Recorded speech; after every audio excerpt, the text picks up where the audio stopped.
If you listen to the haters, you'd think that baptizing corpses is something I do on the regular. Not exactly. Hey guys, Saint Explainer here.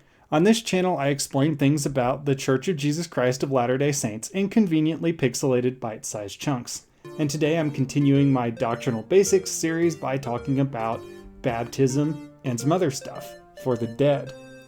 It's a doctrine we get a lot of flack for, both from people who think there's corpses involved for some reason, and for people who are wondering about these dead people not wanting to be Mormon in the first place, even though it's actually biblical. So mainstream Christians, tell me what you think about this verse. And I think people mostly just don't understand it. I didn't understand it at first when I joined the church. So let's clear a few things up. First off, there's no zombies involved. Actually, we do it exactly the way that Paul told us to. We are baptized for someone who's died, normally our own ancestors.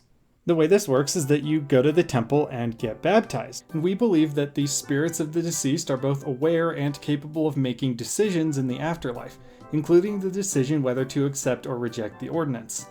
But, I mean, you're getting baptized properly into the true church, what's not to love? And it turns out you can go back again to the temple because there's more ordinances than just baptism. See my previous basics video on this subject. Let's get to the why. Jesus taught that everybody needs to be baptized in order to be saved. But the vast majority of people who've ever lived didn't get it. Most have never been baptized. And most of those who have been baptized, it was done incorrectly because baptism needs to be of believers by immersion, and all ordinances must be done by proper priesthood authority to be valid. Which gets rid of basically everything. Sorry guys. But even setting aside all questions of valid ordination, what happens to this massive blue slice of the pie here? Are they just going to hell through no fault of their own? This was the default Christian position until recently, and I think some people still teach it. And even if you're on the other side of that, where baptism isn't necessary for salvation, Jesus commanded that people needed to believe.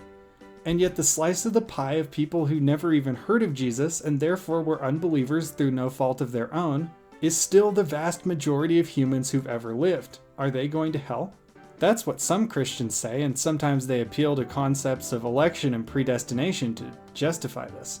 But I think that makes God out to be a jerk.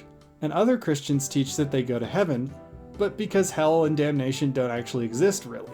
But this makes Jesus out to be a liar.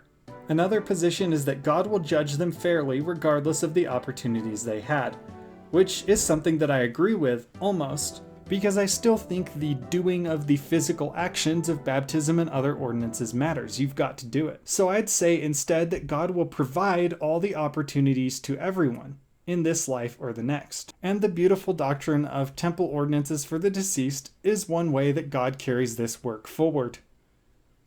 Anyway, this has been Saint Explainer. That's all for today. Check above for my previous Gospel Basics videos if you missed them, and let me know what you think down in the comment section. Have a good week. See you next time.